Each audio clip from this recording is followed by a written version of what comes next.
Accept your death.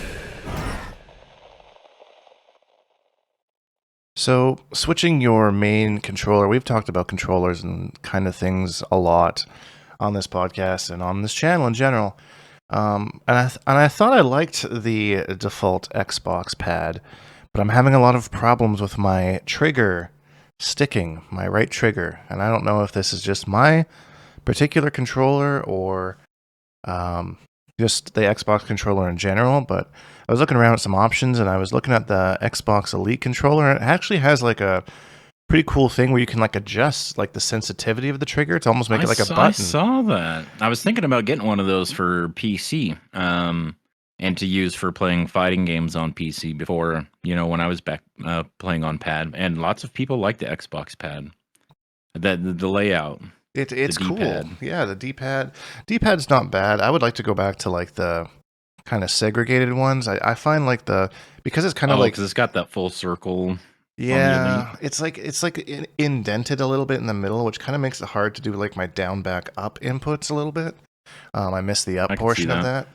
So I would like to have like a segregated D-pad, which I think the Elite comes with it. I'm not sure. I'm probably going to try it out. Not sponsored or anything, by the way. I just wanted to this is a major thing for me right now. Changing controllers is a big thing for anybody, so I just kind of wanted to. It really is. It's like getting a new car or like a new pair of shoes, right? That are like really awkward, and they give you blisters and shit, right? But you gotta wear them in. I went through like 4 different types of shoes for my work shoes before I just settled on Crocs.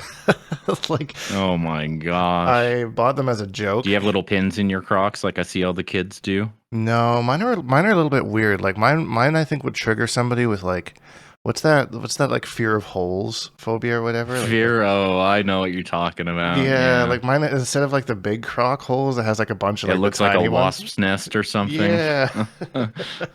So, but yeah, I bought them as a joke just to kind of like embarrass my son, and then I ended up like finding them super comfy to stand in for 8 hours a day. So I was like, oh, okay, I guess I've reached that point in my life, You're such a boomer. Oh, I'm such a boomer. It's quite the problem. But that's all right. I own it. I'm a goofy guy, goofy guy.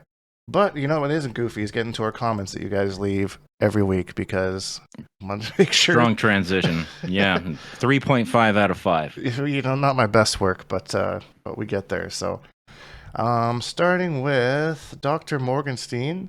Says, great episode as always. Didn't get to see too much of the exhibition, but from what I could tell, the King of the Hill really makes the connections worse during matches.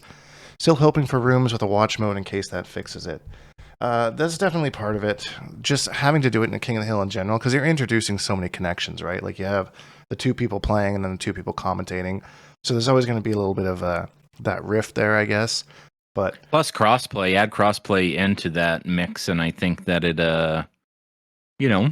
desync issues and weird lag spikes, and if somebody already doesn't have a stable connection, then that compounds it. But it's better than nothing, but it's got problems, right? Online practice kind of feels the same way, don't you think? Yeah, 100%. It's definitely laggier than matches. It's it's all that we have right now, so we're trying to make it work as best we can. I will be doing another event this Friday evening, a little bit later than the last one. So keep your eyes out for that.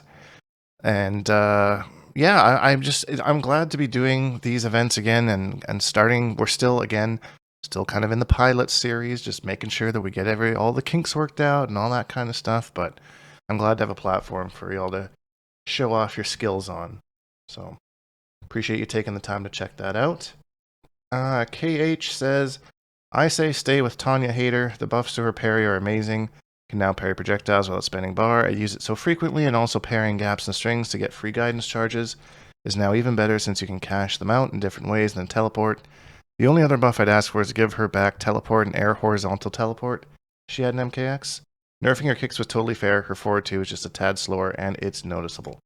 That's a lot to take in, Hater, but that's specifically for you. So what are your thoughts on that knowledge dump there?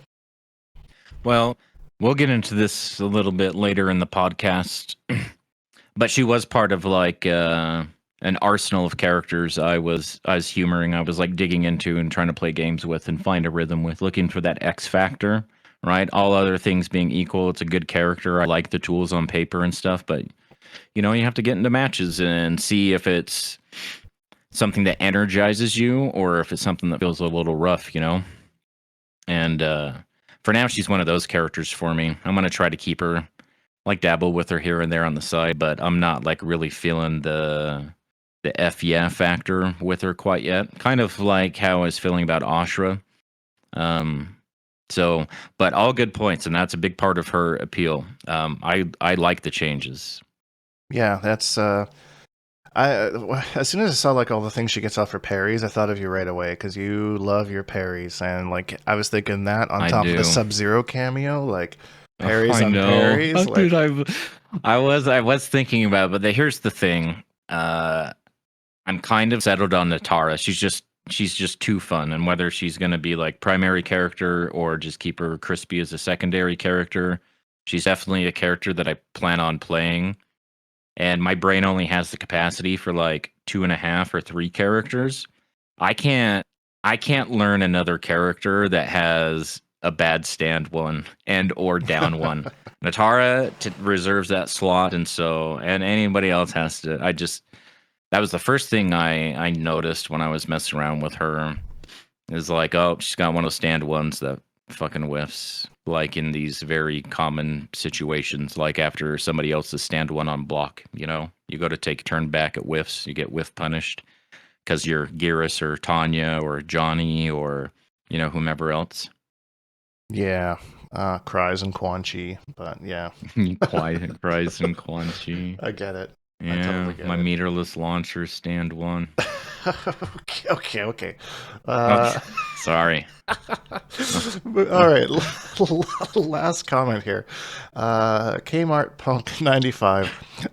I have 3 DUIs and I haven't talked to my children in months. I I got nothing, but I felt like we had to include this for some reason. What are your Yeah, thoughts, Hater? Sub-Zero mains, am I right? Oh my god.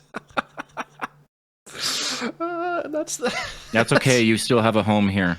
Right? it's they got reptile in the profile picture. Come on now. No, it sounds like Sub-Zero to me. Back to in a dream. I got my back Yeah. to. So from there, I guess we're into kind of a week with Chaos Reigns. The dust have settled. Real quick before we get into that, though, on a serious note, heard that Rip from Rip's Arena is having a bit of some serious health trouble. So just wanted to give a little shout out to him. He's a huge part of the community, hosts all these events. His quality is top notch in his streams and whatnot. If you have not seen his Reps Arena, you definitely need to go check that out. The effort is through the roof. It is really high production value, and he's a very wholesome, you know, likable guy. It's a very sad situation, and you should be watching it if you want to know about. You hear people go on and on about meta teams and all this stuff, and you just don't know because you don't kind of like keep up with that sort of thing.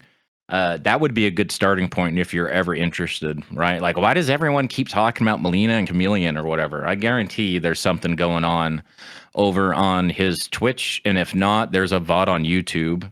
And you can just search his YouTube channel by whatever character you play, and because he puts the characters with the player names in the description, so it's easy to find, like, you know, isolate the katana stuff or the smoke stuff or whatever. So, Yeah. very good resource as well. Yeah. But yeah, here he's doing a little bit better. He's up on the mend, so hopefully we'll see him soon. Shoutouts to Rip. Hopefully we see you Shoutouts to Rip. back. So yes, week 2 of Chaos Reigns. So initially people were like, okay, well, Havoc got some nice changes, you know, is that what he needs? Blah blah blah. And it seems like he got more than he needed. Like he's legit touch of death character now. So I believe you can no longer armor the little pull thing, the grab, whatever it is, tether. That's the word I was looking for. Wow, that was tough. I think if he EXs it, then it ignores the armor. Most of the counterplay I've been seeing from people is with cameos, waking up with the cameo that interrupts it. Yeah, that seems to be like the number one takeaway. People saltiest stuff. Mind you, the Cyrax stuff has seemed to kind of calm down a bit. I think people have started to lab it. I've seen Rewind went on a bit of a tangent saying, like, you guys just need to lab this stuff. You have options and all that kind of stuff. So I don't see nearly the complaints about Cyrax as I did the first. I'm sure she's still top and like still good, but like it's nowhere near was like the first. Right. And now that people have some matchup experience, a lot more people have like tried her because they've been busy playing Noob or Sector. I've had Tweety up a lot this week, and he had his Cyrax arc, and he was so over after that first day.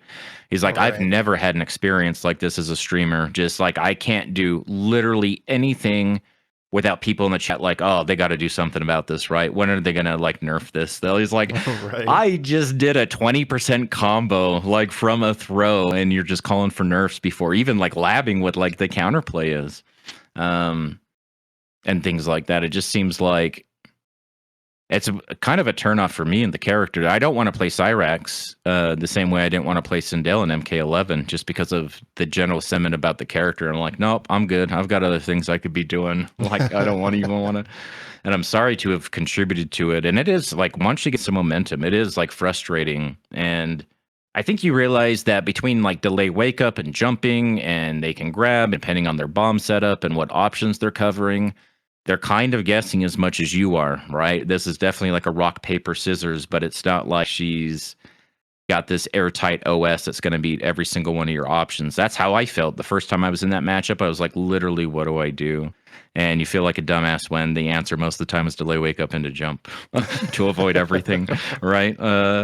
I find myself using delay wake up a lot in this game. A little bit more against like characters like Cyrax, like setup types of things, but like just in general, I find delay wake up beats a lot of things because it's delay wake up or just wake up armor really is.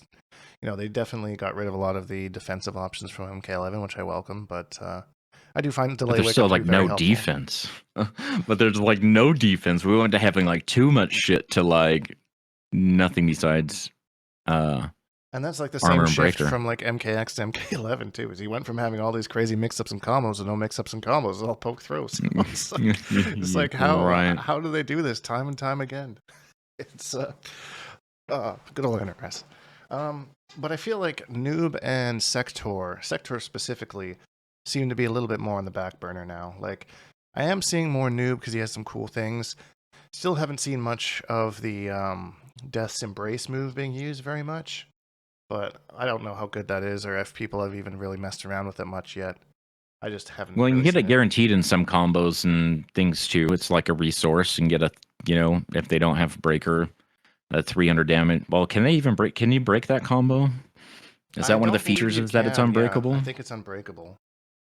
So Sub-Zero gives you enough hit advantage to do like an Embrace Chaos and then just start a combo, right? For just like 300 sort of thing for half of a bar and your Embrace Chaos. And if that's what kills them in a round, right? And then you've got Fatal Blow for the next round, or maybe it was like vice versa or something.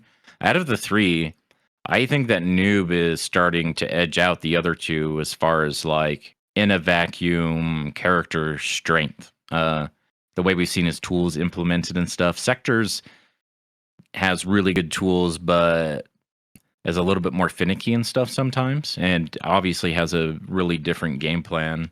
Noob is really frustrating. I feel like that matchup, tell me how much Noob experience do you have, like fighting against Noob? I am not the most experienced fighting against Noob, but I've definitely had a couple good long sets with like Blue and Goob.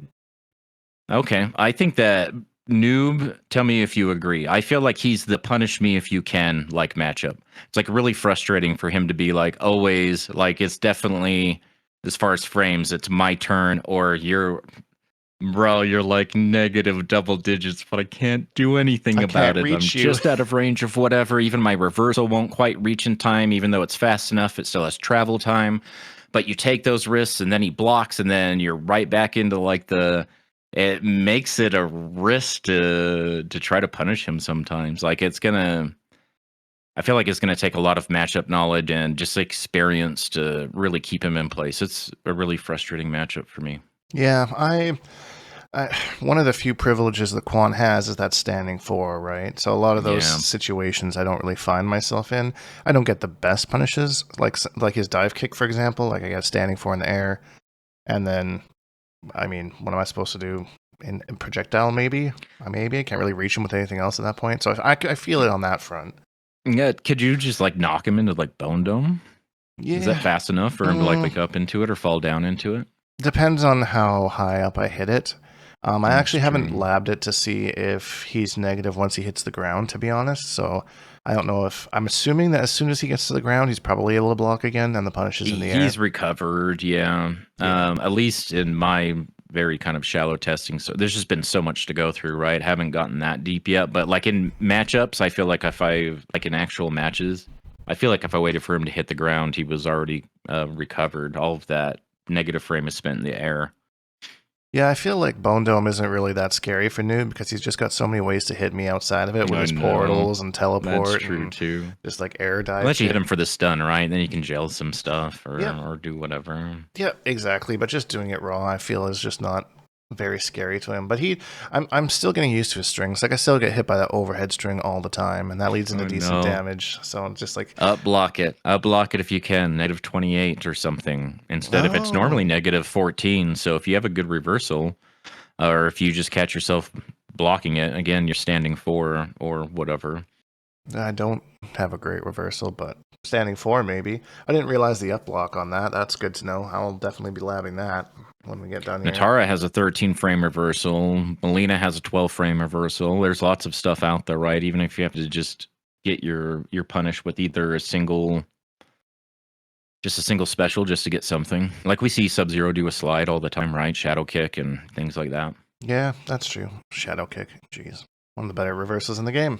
Might be the best. Yeah. Outside of being a high, from last week, I feel like we switched positions on Sector, right? I was liking her more and you were maybe not so much, and now I'm kind of moved on from her and you like her again. Yeah, I needed just to find the sauce, like the combos, her combos, and like really coming into it with her zoning. Like the amount of times that I hit somebody with like an EX straight missile and they're on like 80 health and I'm just watching that health go down and they just die. It's like because it can kill them. She's privileged, right? Her damage over time can kill you. Yeah, I believe she's the only character in the game who can do that. When I was streaming the other night, a couple people were trying to get different dot damages to kill, but it wasn't doing damage fast enough to actually kill.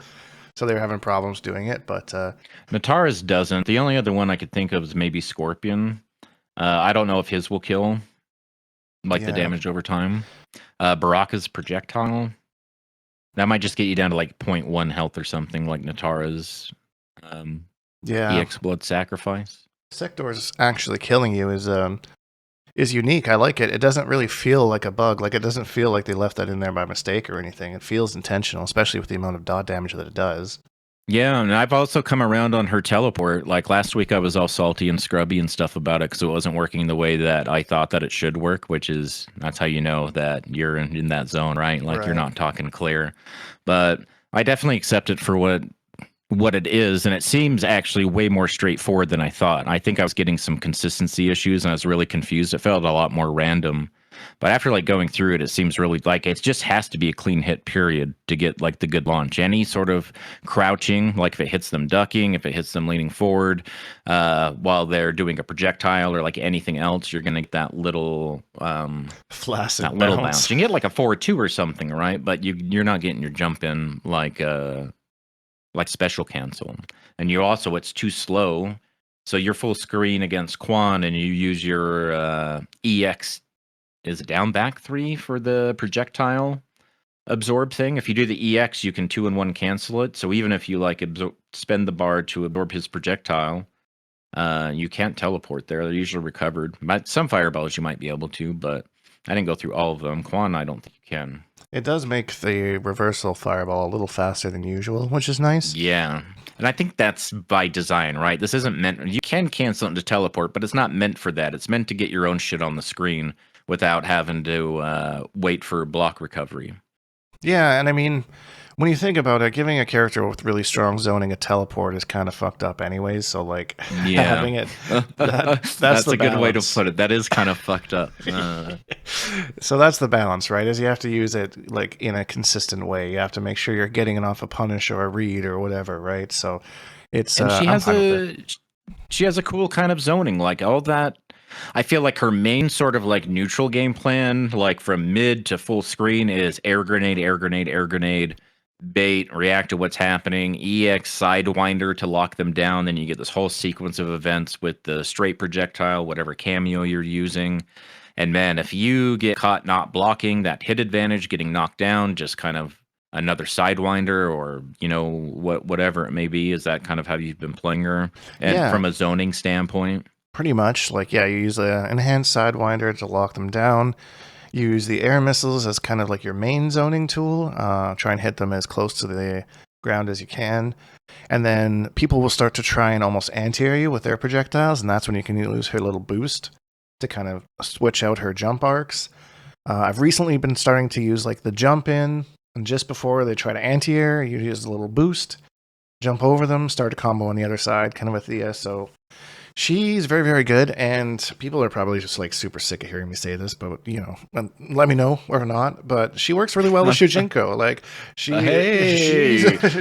Wow, what a concept, right? What a thing. God. The Shujinko guy likes playing a character with Shujinko. Because Shujinko gives you extra projectiles on top of what you already have, and in some matchups and combo starters. Yeah, and combo starters. She can combo off her overhead into like 400 damage easy with Shujinko. And it's that Shujinko scaling, and that's like 450 damage probably off her overhead. Off her overhead, which is super That good. APET punch can keep safe. Yep. Right, on block.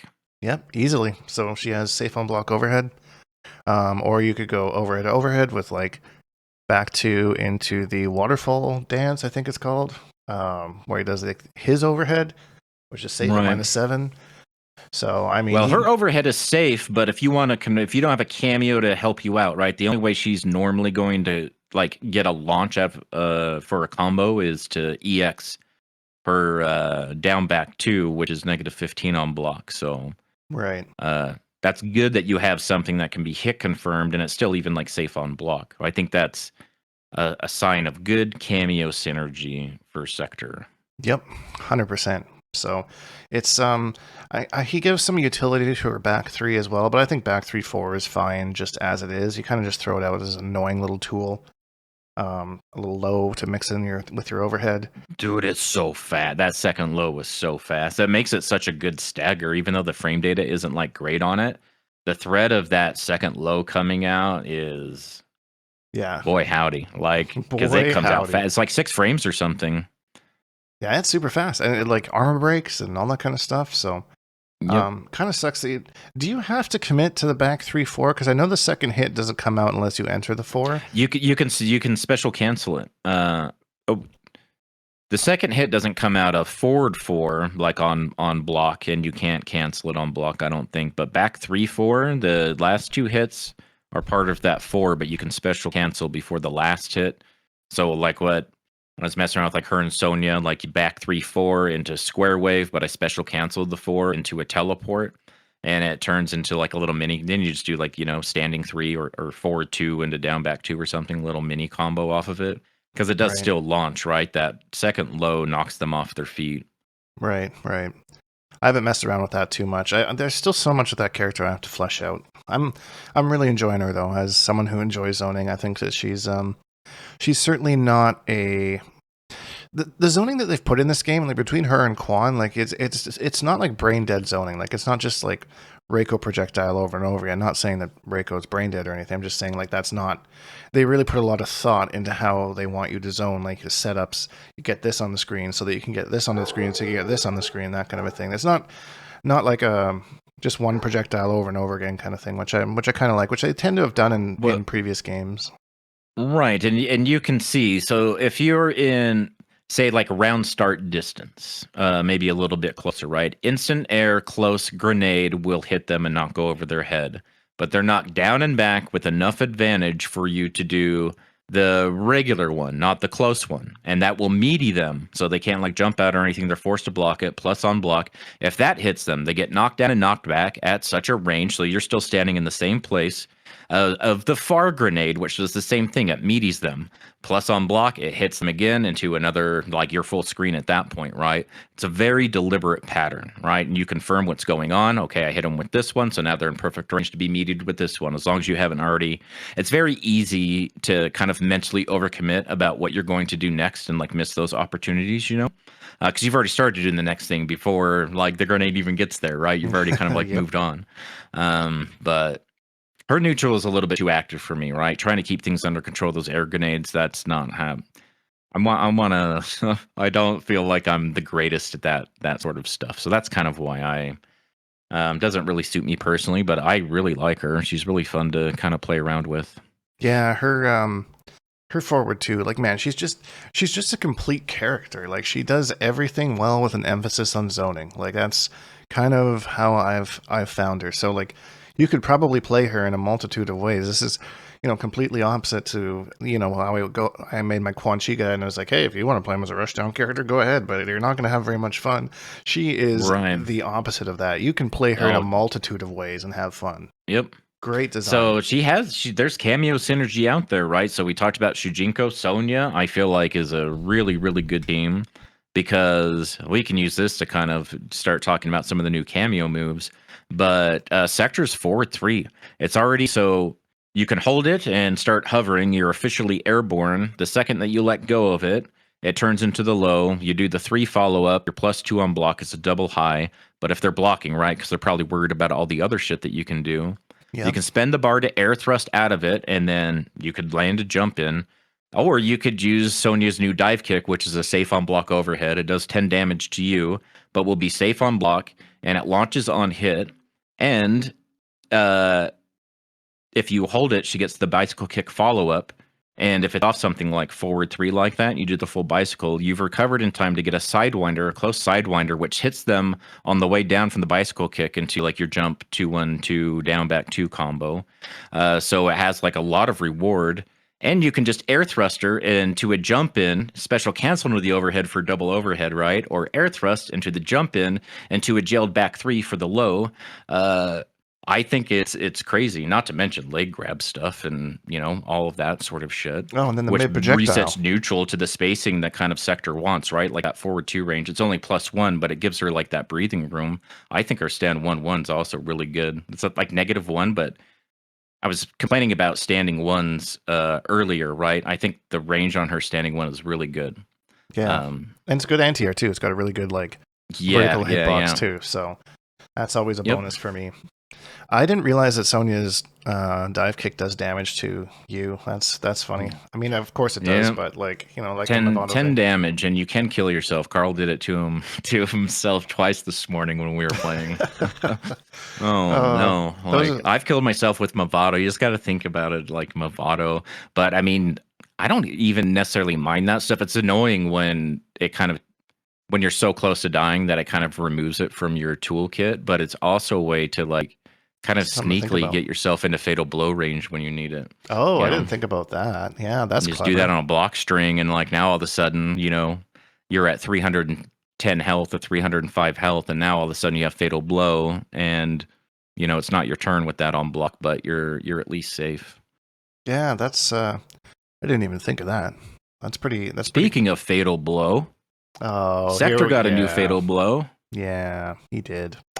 Full screen projectile that tracks you. A tracking fatal blow. I knew that he had a projectile, but I didn't realize until I watched the clip that you posted it in the Discord this morning, and I was like, that tracks. That is a little fucked up, my friend. I was playing blue yesterday. It was the first time I was kind of like finally messing around with when Sector got his buffs a couple patches ago. I was already kind of working on that team with Ashra, trying to transplant some of those mix-up I'd been using with the Melina team to like Ashra's buttons and stuff. And when they added a little bounce, I was like, oh, okay, now I'm getting like way more stuff. And the throw combo super, super consistent. And I was already kind of mentally checked out on Melina and ready to like move on. I just never went back to that team to like go through and flesh out the new stuff. Look at those things. And so I was just trying it. Every time I was in fatal blow range, I would just try to find opportunities to use it, whether it would kill or not, right? And it hit him like ducking, it hit him jumping. The hitbox is huge. If you hit it up close to whatever, no more dropped fatal blow combos. I don't think for any character, right? If you don't, there are situations where if you don't have very much gravity left, I think Sector, like the character, might be a good example of that. Like she's definitely Right. got some combo pathing where they just kind of like flop over at the end. Like there's literally no gravity left. It'd whiff in a situation like that, but man, it's good. And it's like an MK11 fatal blow. Like who cares about the freeze frame when you're already committed to doing something jumping? You can't block in the air, and here comes a missile. Like, GG, shake my hand. Yeah, I mean, man, that's good. I didn't. I got a lot of comments talking about how good Sector is for Quan, and the missile cooldown has always been just a little bit of a deterrent for me. But like, man, with all the things, because Quan is one of those characters where like his fatal blow will whiff at the end of certain combos, but like just barely, just barely. So like that buff with Sector being able to actually make those hits, that might like, dude, not to mention it's it up. another projectile that's just your fatal blow. You don't even need to use it in a combo, right? It's just a part of your zoning when you think that somebody's going to move, or standing 4 into fatal blow from anywhere on the screen. Yeah, dude, imagine standing. I wonder if that would combo from standing 4 into fatal blow. Now I'm curious. I'm going to lab that. It's fast. I would be surprised because I see a combo into projectiles, right? Maybe not from full screen like your back forward 1, but probably the range of where your back forward 1 would combo.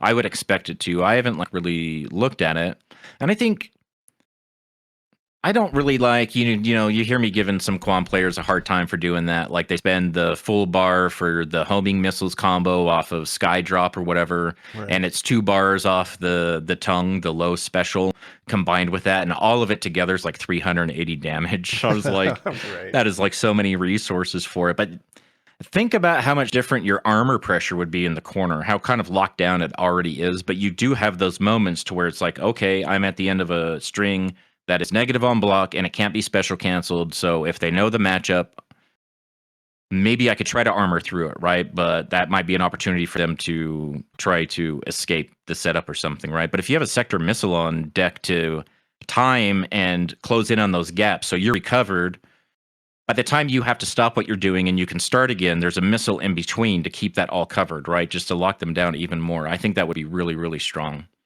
Yeah, I am definitely putting Sector back up as one of Quan's best cameos now. After I haven't really explored that cameo since the changes, but man, I must agree. All the strategy that goes into that seems strong. Let's say you time a missile with like the Bone Dome or something, right? They're not going to be jumping out of that, not on wake up, right? No. And then you can gel that into a stand 4 into whatever. Just think about when people really respect the Bone Dome and they don't want to get hit, they don't know what to do. And you think about like once you get your game started and some momentum and how much shit's on the screen, and you just add a Sector missile into that. And if you want to be really fucky, just blow the whole bar for this huge sequence of chip damage with 2 tracking homing missiles that will combo on hit still, and you have the stand 4. And don't forget that you have a plus 18 restand on deck. You know, you have to find combos and stuff for it, but that's also an option for things, and Quan could do a lot with that. Yeah, that's true. I might play that team just for fun. Not like as a main team, but definitely just to explore it so I have knowledge on it. You know, I like to be the Quan Chi guy, and that means having knowledge on all those types of things. So definitely going to explore that. I've always been a Sector cheerleader, and he's only gotten better. Very good. We'll probably talk about him again a little bit more later, but there's more. Have you seen Jax's gotcha grab used in anything? I literally haven't seen it a single time. I haven't seen it at all, and I thought I would see it all over the place with Shujinko just being on the screen all the time, right? How would you rate that input on a scale of complete dog shit? How am I ever supposed to get this out in the moment to best input ever? How would you rate it? I don't remember what the input is, but I remember taking it's in the a half lab.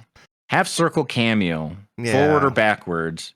Yeah. And I feel like it has to be done at such a timing. You do it too fast, you get the backbreaker. You do it too fast the other way, you get the other backbreaker. You do it too slow, like nothing happens. And how am I supposed to do that when like that example they showed with like the Jade Glaive from Chameleon? Right. I was like, I'm not gonna risk getting full comboed for this fucking input. You know what I mean? Like I don't like it. Yeah, I mean, I guess the risk. But maybe I'm a noob. I mean, risk reward is there, right? Because like if he's there pounding away in the cameo, They can't break. They can't use their cameo. They can't do any of that. They can't do fatal blow. They can't do any of that stuff. So like it's. I remember you saying that you're having trouble getting the input too, right? Oh, like, 100%. would you use that in the moment? Like, I agree that it's a good tool, right? But would you trust yourself?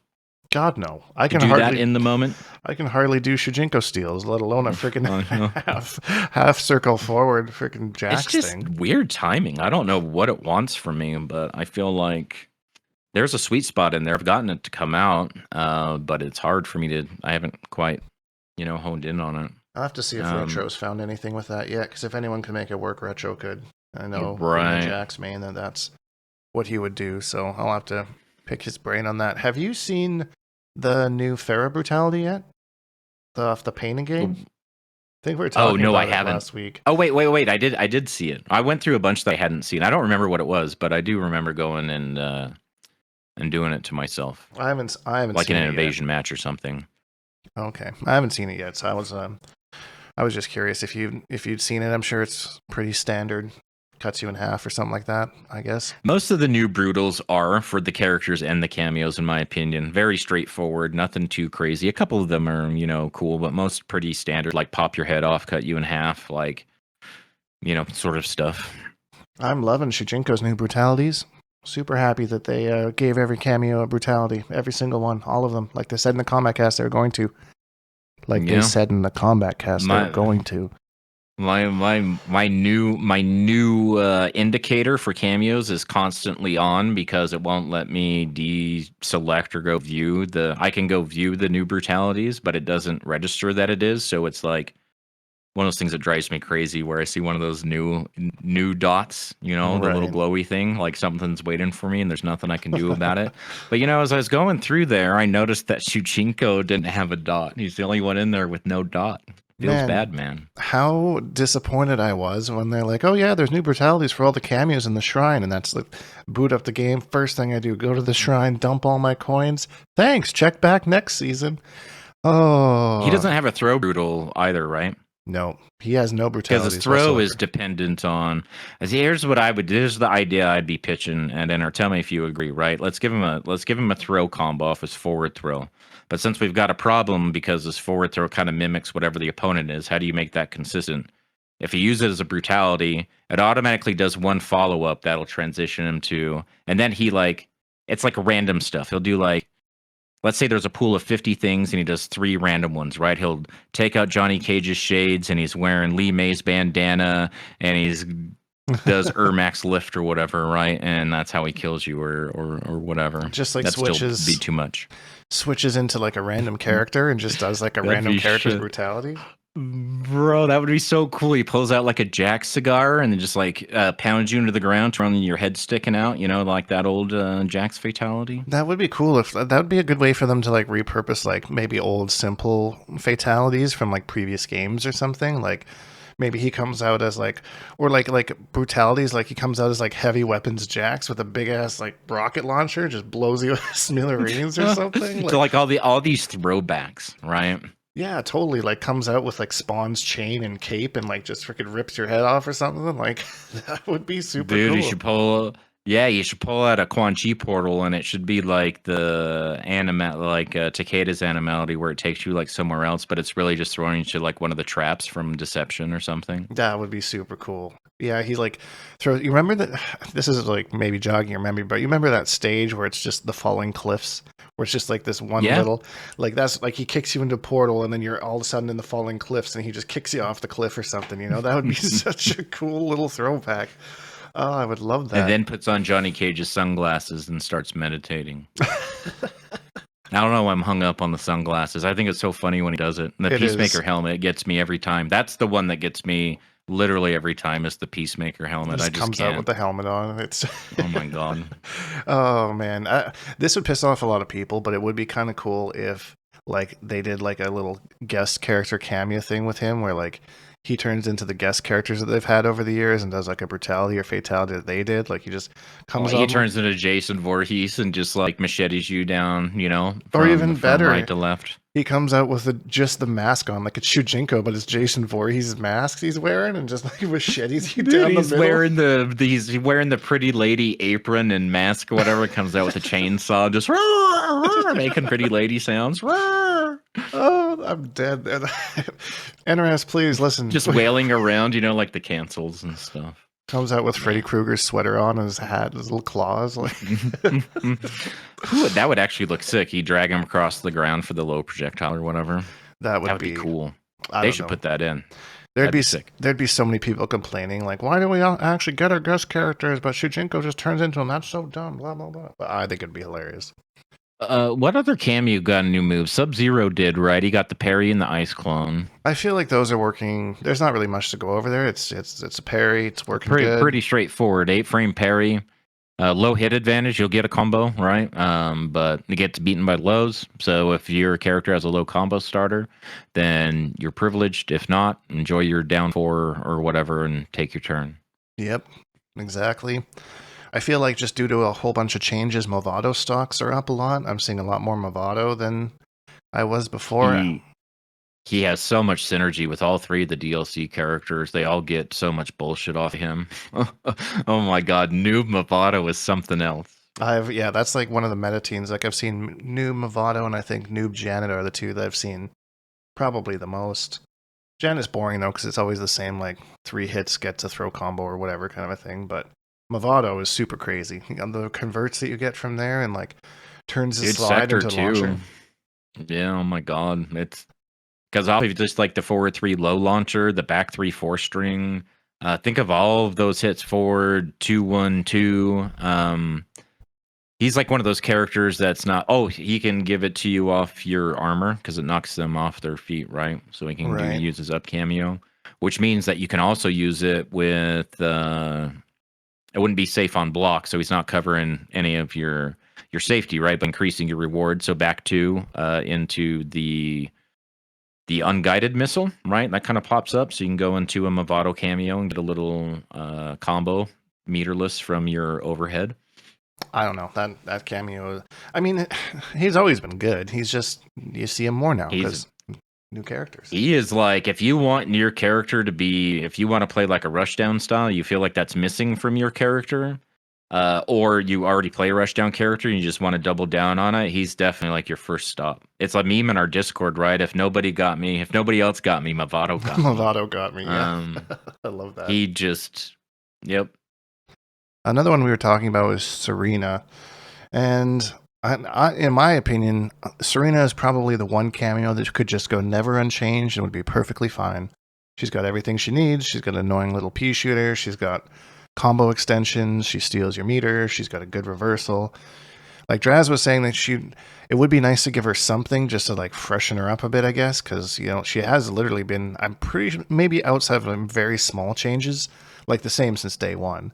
So like I kind of get that, but I don't think she needs anything. Like as far as cameos go, I think she's totally fine. And I kind of accept her place in that I love Serena, and she's one of the cameos. I have 2 cameos that I consider kind of like beginner cameos, and it's also to like not really like mess up a lot of my combo pathing. When I'm trying to learn a new character, I almost always just start with Serena or Frost because both of them you just front load combos, right? And they give you tools that can kind of like slow down the game and give you a chance to think about what's going on. I think that Serena especially excels at stuff like that. That pea shooter is very good at keeping people in check. You've got 30 frames of hit advantage. Which is enough for you to like do something or at least think about like what's going on. I just feel like it slows down the game. She's a good kind of neutral defensive sort of thing, but she can also front load your combos for hella damage. She just doesn't give you that ambush sort of utility that seems to be I've gotten too accustomed to. It's hard for me to go back to Serena, I feel like these days, unless I really feel like I need to control something like with her projectiles, because I'm ambush spoiled at this point. It's strong. It's a good starter. Yeah, it's strong. Ambushes are the game. Outside of the only other really big thing that I can think of that I saw is Kung Lao's like rotating hat. Like super plus on block. That seems to be pretty good. Nothing broken or game changing or anything, but it just seems to be like really good. I'm seeing that a lot. Have you seen anything wild with that? Not really. Just more used in pressure and like. I was playing Carl and he was using it with Shang off that big Shang string, and then like hit confirming it into a combo if it hits, kind of a thing, because he's staggering, right? Right. throws that out instead of a stagger and then starts the combo. So that seemed Yeah, pretty we talked good. about it a little bit this morning, and I used to play that matchup with him a lot, when the game first launched and stuff. And boy, let me tell you, I can totally see the difference in Kung Lao as a cameo from, like, he's a fragment of what he used to be as Right. far as that low hat and the kind of, pressure and stuff that used to give him as opposed to what it is now, regardless of what they've given him on top of that. Yeah. So he's definitely up a lot. But outside of that, like I think cameos are in a good place. They all have a purpose. They all do stuff. Some got some good changes. Others didn't need it. I don't know. I'm happy with the state of things. Yeah.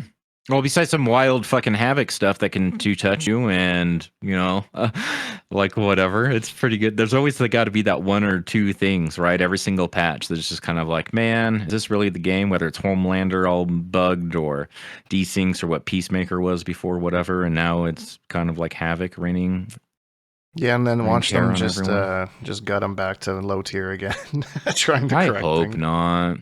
And I feel like Sector didn't need the tracking on that fatal blow. That's like that extra thing, and it's like, man, why do you got to be so wild with it, right? It doesn't need to be like, it's just too over the top, I feel like. And then if they end up making changes, they might end up reverting something else that was perfectly fine before, Yeah, I don't know. Their balancing has always been a little suspect, but we'll see. They seem to get better at it as time goes on. Yeah. And then speaking of balancing, let's balance out our Animality tier list. This is our last thing here to get into here. I've already built it, so I stopped sharing my screen with you, Hater. Let me share that so you can see it. So we're not really going to go through every single one here, but this is kind of where we've fallen on it, and we kind of want to just go over our favorites and like what we think of things and that one. So we both agree that all of them are good. There are no bad Animalities. They're all very entertaining in one way or another. But there is the tiers of the good, better, best, which is kind of what we've done here. And as you can see, it's a pretty good spread. Hater, could you give me like rough top 3 of your favorite Animalities in this game so far? My rough top 3. Let me make sure they're all in your top here. So I think that Peacemaker is probably the undisputed champion of the Animalities. I 100% do you agree with that? Yep, top Number one, one, easily, not even close. All right, and then what else do I think is a really good one? What do you think is so what's your like number 2? Let's see if we agree on number 2. So my number 2 is probably Omni-Man. I love the throwback to the show. Seeing that creature just like not animated, like in an actual, like a game like that was like super cool. And like the creativity of like, like you were saying, he's going to be a walrus, I think. Was your guess because of the mustache? Yeah, because of the mustache. I was so close, wasn't I? Well, oh my gosh, I was almost there. You were right there. Like, yeah, nail on the head kind of a thing. Yeah. But, just like the creativity of choosing something that not only wasn't an animal, it isn't even a real thing, but as a throwback to the TV show, I thought was super duper cool. So I don't know. That's my number 2. I'm not sure how far you followed that show through, if you even saw like to that episode, because I think that's in the second season. I haven't seen this. I haven't. No, I have not yet. So it's in my queue. It's one of those things, if I don't see it when it's like first out, right, and if it's got competition. Right. When did that come out anyway? Is that like over this last summer? Before that, first of the year? A year or two ago, I think. I only really watched it so that I could familiarize myself with Omni-Man because I didn't know who he was. But the show was good. I enjoyed it. I enjoyed the first. I think I only watched the first 2 seasons, but I don't know if it's kept going or not after that. I didn't pay attention, but I would say my number 2 is probably. I'm trying to decide. We'll stay with the kind of like funny theme, the kind of like out of left field sort of thing. And I'll go with like Ashra, which actually. The first time I saw that, I had to like process it. I had like no reaction. It was almost like, what the hell? But I watched it like later, and it made me like laugh out loud. It's kind of like random, but it's still like funny. Like it just makes me laugh. And Just when you think it can't get sillier, just like the Peacemaker one, right? She's not only incinerating you with her holy fire, it's also like all the colors It's of the rainbow. Yeah. I'm a big fan. Yep, that's my second. That's a good one. Um, my third is probably it's probably a tie between Homelander and Johnny, similar to like Peacemaker, where like it's like how can this get any sillier? And then Homelander, he slices you in half as an eagle, and then the laser eyes, and that got me. The laser eyes definitely put that. That's also like my number. If you choose that, like that's my number 3 is Homelander, and that's what kind of put it over the top. And a lot of these animalities have things like that, where it's like, okay, and then they do one last thing, and it's like, all right. Like Lee May's another really good example, right? Where it's like, okay, Panda does the somersault. Panda's like chewing on the leg that it tore off. Okay, I like this one. Like that's more than just like a fucking rhinoceros that runs over you or a giraffe that like mauls you or something. That's some of these that, to be clear, we don't think any are bad, right? Like they're all. That's why the bottom says good. That's like the starting point, and you have to admit some of them are like way more straightforward than others. The panda one does it for me because of how nonchalant the panda is. Like the panda is like it's not even like acknowledging that it's killing someone. It's just like, oh, here's some food. Let me just eat this. Like it's a beach ball. Yeah, it's just like flying. Just rips the arm off and then sits on your head. Like it's great. The Tekken crossover we've all been waiting for. Oh yeah, they have Mortal Kombat Cross Tekken. When? Yep, and then we got Kuma. Shao Kahn turns into a bear. That's right. That one was on my like base level one, as you can see here. It's cool. Like they're all at least like a little bit cool, but again, like, and there's some I think in that middle tier that are like pretty straightforward, but just that extra little sprinkle of something. So like Melina, I feel like is a good example of that because I feel like the praying mantis is a very, very good choice for her as a character.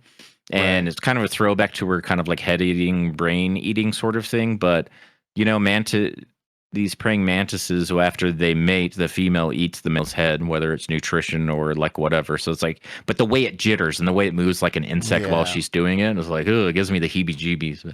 And the freeze frame's cool, right? Coming to get you. Speaking of that, there's a couple that gave me the heebie-jeebies in a way that I actually didn't ever really think that I was going to get them. Specifically Johnny Cage and Takeda. Like, just really that huge ocean with like nothing in sight is just like, that really just made me feel ways. Like, I've never really thought about it that much because I've heard people being like, oh, the ocean terrifies me, blah, blah, blah. But like, as soon as you just see that just open water, just nothing in any it's direction. Like being out in like it's like being out in outer space or something, right? Just floating out there without any sort of like, you're just waiting to get caught in the orbit of something's gravity or whatever, but you're already dead anyway. Yeah, I don't know, just that was just terrifying to me. Like, and even though like Johnny Cage's was really funny, I really like the way that they did it, where he's like, it just kind of teases him like putting the shark head on, and then it goes into the Do you think they'll give him that as a costume? I would love that. I don't know how that would like would that be funny? Make that work, but that would be hilarious. Just like, it would clip like crazy, right? Maybe they give him a little version that's just like from the neck up. That's kind of like he's just wearing it's like a head, like almost like a those full face beanies with the face cut out, like what you do to go skiing, but it's got like the shark head and stuff on it. I could see them doing that more for like an invasions node, right? Like taking on Johnny Cage with like the half shark body kind of a thing, or like you have to traverse an obstacle course with this giant shark on the top half of you, something like that. I could see that probably more so. I kind of forgot about Takeda's while I was ranking them too. He's in my top 3. I don't really know where he would fit, but that whole thing from start to finish is just so cool. The octopus, like, very, very good. That? Yeah, it's pretty good. Quan Chi's, it was good. Like, I feel like the cherry on top is like when he swallows them and then it just kind of falls into his rib cage. Like, that's so funny. You're like, where's it gonna? It just flops in there anyway. And that's that extra little thing I think that elevates it just a teeny bit. to Yeah. put it in this middle one, like Havoc's, because I think it just suits him, right? The hyena, but it's also the way he's just gnawing at you, right? They really, really, really nailed the animations with things like Katana's hummingbird and Melina's mantis, the hyena. What else? Things that have like really specific sort of like movement, and they just like nailed it, right? It's just like the wasp, Cyrax wasp, things like that. Great job. Yeah. Shoutouts to NRS. They did really good. I was even like one that was like super simple, like Garrus, like being the hippo. Like hippos are terrifying. Like they're a terrifying animal. So like I don't know, just showing like you could see like the strength of its mouth in that one. It was just I don't know, it's just super cool. All the details. We were joking in the STB Discord about how Sub-Zero Ice Age kind of reference the woolly mammoth, you know, like Sub-Zero being like Ray Romano, like Deborah. Oh gosh. Because like I didn't really put that together until someone like mentioned it to me, you know, like I was like, why is he woolly mammoth? That doesn't make sense. And I was like, well, you know, like Ice Age. And I was like, oh, okay, I guess I get it. Because it's like, and even on the mammoth's tusks, you can see a little bit of like the freeze animation kind of a thing. So.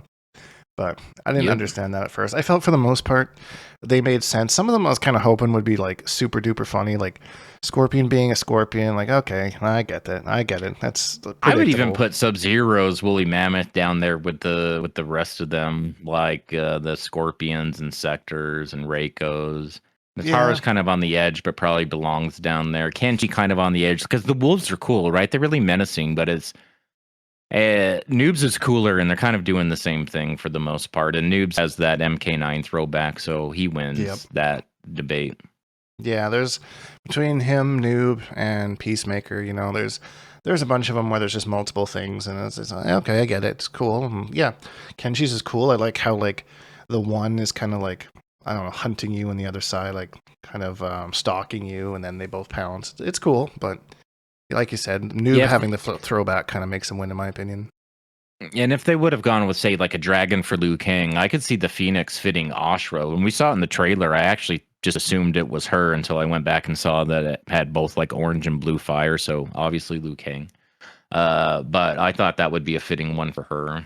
I mean, other than that, I think there's not really much more to go over. Like Shang's, he's a snake. That makes sense. I don't think anyone would debate that. You know. Kung Lao was a lion. Ermac was one that he's a tiger.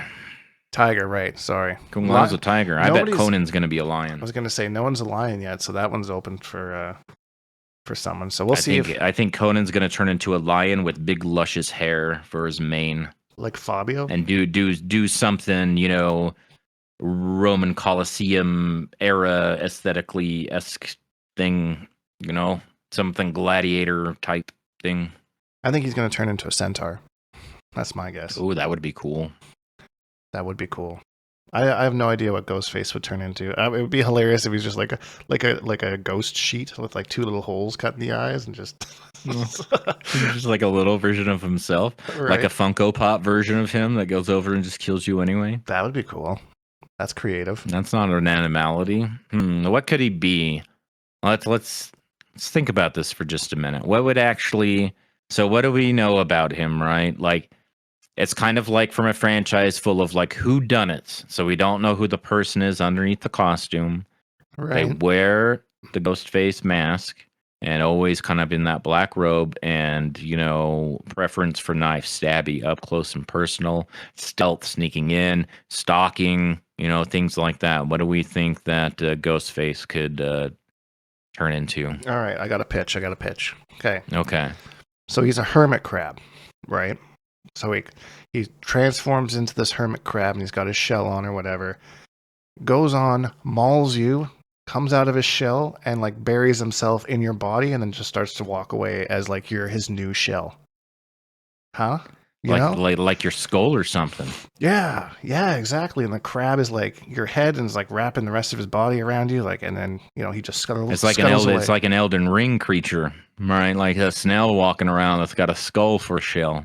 Right? That same idea, because you know Ghostface is disguising himself with other people all the time, and like multiple people. He's got multiple shells. I don't know. That's the first thing that came to my mind.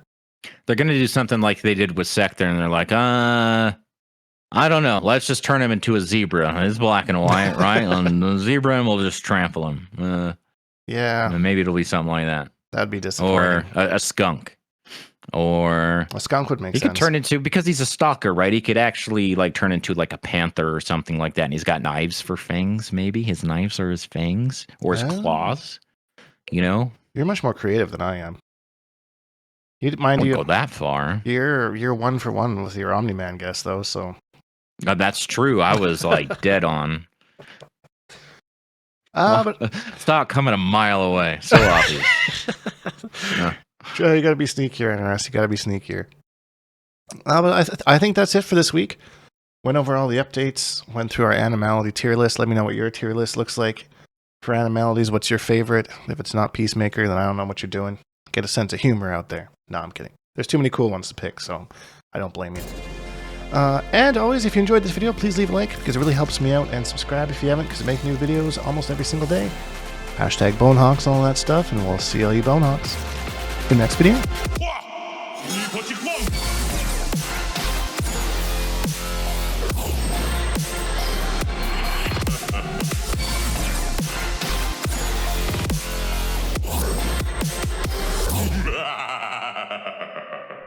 Accept your death.